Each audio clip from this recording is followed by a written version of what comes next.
everyone, this is Jane Guyette, nutritional endocrinology practitioner, and today we're going to talk about two cleansing techniques, the castor oil pack and doing an enema. So first, the supplies that you're going to need. Obviously for the castor oil pack you're going to need castor oil, and there are two types of pads that you could use.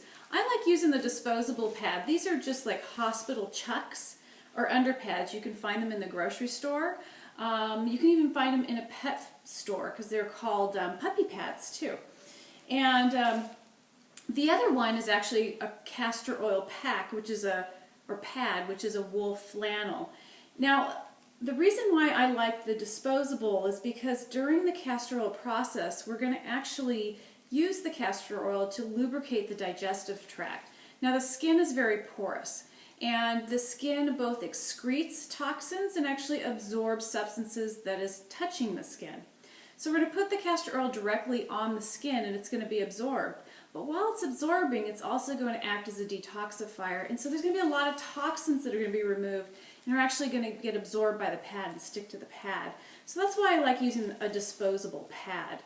A lot of people think that with the wool flannels that they can save them and reuse them. I don't recommend it because of that fact of that there will be toxins on that particular cloth. Okay, so how to do a castor oil pack. Essentially what you want to do is, it's very simple. You have these pads.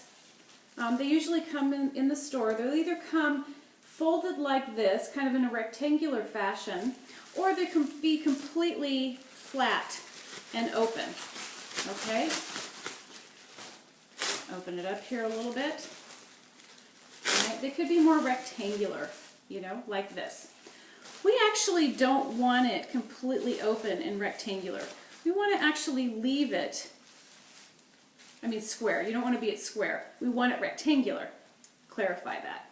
So in a rectangular fashion here, what you're able to do is this white part here. This is where we're going to pour all of the castor oil and we're going to rub some in our belly.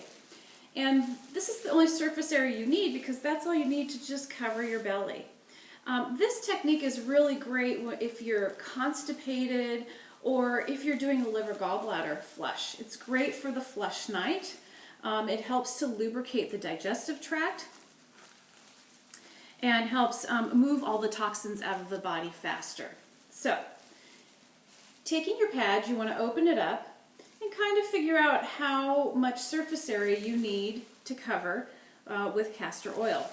So I'll take the castor oil and I'm going to generously pour the castor oil all over. In this I have about an 8-ounce bottle of castor oil here. I'm going to use about half of this. And I'm going to pour it generously over the white portion, the absorbent portion, over this pack. Some of it will get absorbed by the pad, but again, it's an oil, so not all of it will get absorbed. At the same time, when I'm ready to lie down with the pad, I'm going to rub oil all over my belly. So, the areas, move my scarf out of the way, the areas is you want to, if you're doing a liver gallbladder cleanse, your liver and gallbladder is located under the right rib cage, the lower right rib cage. Goes from the side of the body to the medium part of the body. So you want to make sure that you have enough castor oil in this area. The digestive tract fills this whole abdominal area, and then the colon, which starts from the right side of your body, goes up, kind of over the navel to the left side of the body, and then comes down. You want to make sure that the whole colon is actually covered with castor oil. Okay? So you take your pack that's covered in castor oil, and you're going to want to place the pack around you. You'll be, lying down when you put this pack on, and you just place the pack on and you want to leave it there for about 2 hours. It'd be a nice time to do a little meditation, or maybe you want to do it at bedtime. So the question that I always get is that, this is a little messy. We're dealing with oil. And what I would say is that put a towel underneath you and maybe put a towel over you so that your sheets and your surfaces don't get all the oily residue. The other thing some people do, and people think it's kind of funny, but it works, is that you can actually saran wrap yourself in this. So you would put the pack on, you take saran wrap, and you just wrap saran wrap around you. That way you don't have to worry about the pack moving around and it making a mess, and it works quite well. The other thing you want to do is actually have a hot water bottle or a heating pad. And by heating the top of the surface, you're going to open up the pores in your belly so that you'll absorb more of the oil. So pretty simple. Leave it on for up to about 2 hours, or if you go to bed, you can leave it on all night long. It's fine. All right, moving on to enema. The supplies you're going to need for the enema, you're going to need an enema bucket or an enema bag. I actually prefer the buckets. They're a little bit harder to find. I do carry them, but you will see mostly the bags in stores. If you're lucky, they're starting to take them out of the stores and people are just using fleet enemas. But medical supply stores are still carrying either the enema bucket or the enema bag. So this is the bucket that we're going to talk about today. The process is still similar whether it's the bucket or the bag. We are going to need a chuck, okay, underneath us. You're going to need some kind of lubricant to lubricate the end of the tube when you're inserting in yourself. I like to use coconut oil. That's what I use. You're going to need to heat up your water, so a pan, and you're going to want a thermometer because you want to make sure you don't get it too hot and you don't want it too cold. And then the last, you're going to need hydrogen peroxide because we're going to talk about how to clean this when you're done.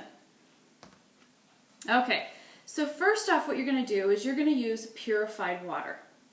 And what I like to do is I put my water, I heat it up on my stove, and I use my thermometer, and I heat the water up to about 101 degrees. With enemas, you want to make sure that your water that you're inserting in you is between 91 and 101 degrees. The closer you are to 101, the warmer it is, the less contraction that you're going to have in your digestive tract, and the more ease you're going to have in it actually filling. The colder it is, it's going to cause more of a contraction of the digestive tract, and it might be a little bit more difficult to hold the water or get a complete fill with a full bucket. Okay, so I've heated my water up, and then I just take my water with me to the bathroom. Okay, and now setting up the bathroom. You want to set up the bathroom probably before you actually heat your water. You're going to take your chuck. Now there's two things that you can do. You can actually do this in the bathtub, in a dry bathtub, or you can do this on the floor in your bathroom if you have enough room. There are some people that actually like to do in a wet bathtub, so they would set up like a spa-like atmosphere. You make a bubble bath and maybe put some lavender in it, and it's a really nice feeling. I find that actually men actually like the bath better, and I think it's because when you're submerged in water, when you're actually inserting water into the rectum, because the body's covered with water, you don't notice that water is going in the body. It's kind of a trick, okay? It's a little bit messier to do it in the bathtub because you're obviously not emptying your waste into the bathtub. You have to get out of the water and then go to the toilet. So, you know, you want to put towels around in that situation. It's doable. It can be more relaxing doing it in water, but you know, you can choose either way. So you're going to set your bathroom up, and I have one of these little chucks. I open it up completely. I'll put it on the floor. Lie it on the floor. If I'm on the floor, I'll probably have a little pillow with me. Some people like to use pillows, some people don't. And then I'll make sure that the room is warm. Okay? So I've got my water now. I've got my coconut oil, my lubricant. All right? And I've got my bucket. So let me describe the bucket a little bit. The bucket holds, let me see how many, it holds about 48 ounces in this particular bucket. I'm not quite sure what the bag holds. It has the bucket, it has the little hose that actually attaches to the bottom of the bucket, and it has a little valve here which opens or closes the flow of the water, okay? If you have a new bucket, at the very end of this tip, if you can see it here, show it up there, if you can see it here, you want to remove this tip. Okay, this is just for the very first, if you just bought it, this is just a protective tip because they've actually added lubricant for your very first time you do the insertion. Okay, so you want to throw that away. You don't need that anymore. Now, there are two holes at the end of the hose. Try to see if you can see that here. There's one here, and then there's a hole on the side. Okay? I point this out because when you do the insertion, you want to make sure that the hole on the side gets up far enough. There are two sphincters that are at the rectum area that you need to get this second hole past. And it's about, you put it in about 2.5 inches in, and you'll have no problem. You'll know if you don't have it in far enough because you'll actually feel the water leaking out. Okay, so that's it for the enema bucket. So what I will do is I will close the clamp, make sure the hose is sealed. I'll pour my water into my bucket, fill up my bucket with my warm water as close to 101 degrees as possible.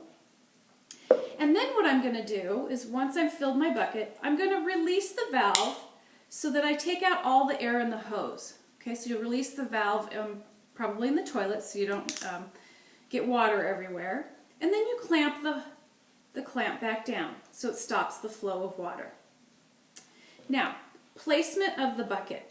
You want to place the bucket at from wherever you are at least 3 feet above you. So that way gravity is assisting the water in going in you. Okay? So I usually put this on my countertop in my bathroom, and I'm lying on the floor. So now we're ready. We're ready to begin. Now I prefer when I'm doing a fill, and there are a couple ways you can do it. Actually, there's 2 ways you can do it. One, you can actually insert and fill by lying on your back, or you can actually lie on your left side with your right leg bent. So you pick what side is most comfortable for you, but just know whatever you choose, don't move during the fill process. Any movement is going to cause a contraction in the colon, and again, it's going to be a little bit more difficult to do the fill. Okay, so the very first fill. If this is your first time, you're probably only going to be able to take a small amount of water. In fact, I would only recommend you take 1/3 of the bucket. So once you've got lubricant on the end, if you don't, lubricate it now. I use coconut oil again. Insert it into your rectum. If you're having a hard time, you can always take a little bit of coconut oil on your finger and rub it around the opening of the rectum, and sometimes that'll relax some of those sphincters. Do not force it in. The cell area around the rectum area is very sensitive, so you want to make sure you don't want to puncture anything. Don't force it in. Just take a deep breath, exhale, and it'll slide right in. It should go in very easily. Okay? Once you've got it inserted in about 2.5 inches, okay, then you're going to release the clamp slowly. Now for your first time, don't release it all the way. Gravity is going to be pulling it down. It's going to force it right in. What I say is just release it just a little bit so you can start feeling it and you can start seeing the water level dropping in the bucket. Only insert, only about 1/3 of the water on your very first fill. Once you have 1/3 of the water in you, shut the clamp, remove the hose, and then go to the toilet and remove any fecal matter that might be in that proximal area. The rest of the fills are going to be, if you do that, the rest of the fills are just going to be that much easier. Water will be able to get in a little bit further. So here are some of the rules. Okay, we talked about the water and the temperature of the water. Try to keep it between 91 and 101. It's not even try. Do keep it between 91 and 101 degrees. Okay? We don't want to chill the body by being too cold, and we don't want to cook the body by being too hot. Okay? Again, the hotter the water, the warmer towards 101, the less contraction and the easier it is to actually do the fill. The colder the water, the more contraction you're going to actually have. Okay? Rule number 2. Do not go longer than 45 minutes from the first time you do the first fill. Okay? Studies have shown that if you stay within 45 minutes, under 45 minutes, you will not disrupt the flora balance in the large intestine. So that's important information. I can find that I can get about 2 to 3 buckets, do 2 to 3 buckets in about that amount of time. If I wouldn't do more than 3 buckets, and if you do less than that, that's fine too. It's not a problem. Now, some of the other things that you can do, and a lot of people like to add things to their water, maybe a probiotic, and coffee enema is very popular. And I recommend coffee enemas after a liver and gallbladder flush protocol. And the way you would do coffee is that you would do 1 bucket of water first, and then you would take coffee. You want organic, free trade coffee, a really good quality coffee. If you can get your hands on the white coffee, you can find that online. That would actually probably be best, but regular organic fair trade coffee is perfect for this. You can either brew it and cool it to the temperature you need it, or you can soak it overnight, let it sit on your counter, and then your coffee will have steeped overnight. And it just be room temperature water. It doesn't need to be warm. So you choose which way you want to do. You would take 3 tablespoons of ground coffee and put it in a quart of water. And that's what you would soak your coffee grounds in. And that's all you need is a quart of coffee. So then you would put you would filter out your grounds, and you put your coffee in your bucket. It'll fill about half of this bucket. After you've done 1 bucket of water, then you will do the coffee. Now the coffee you want to hold. You want to try to hold the coffee in you for about 10 minutes. It can be challenging sometimes, but do the best you can. Try to keep it in at least 5 minutes. Now the water enemas, it's not really that crucial for you to leave it in your body. I don't feel, okay? The more you do this, the more you get used to it, the more your body is going to get used to it, and it's going to be more comfortable for you. At the very beginning, sometimes it's very difficult to hold the water. Don't worry about it. It's okay if you have a short session, or if maybe that day you can't get in a lot of water. Don't worry, it is working. All right? With the coffee, again, don't worry if you can't hold it for 10 minutes. Hold it as long as you can, and then release the rest out on the toilet. And I think that's it. That's all you need to know about castor oil packs and water and coffee enemas. If you're doing any other type of enema, it would be the same thing as the coffee. If you're adding like probiotics to your water, you want to hold it for 10 minutes.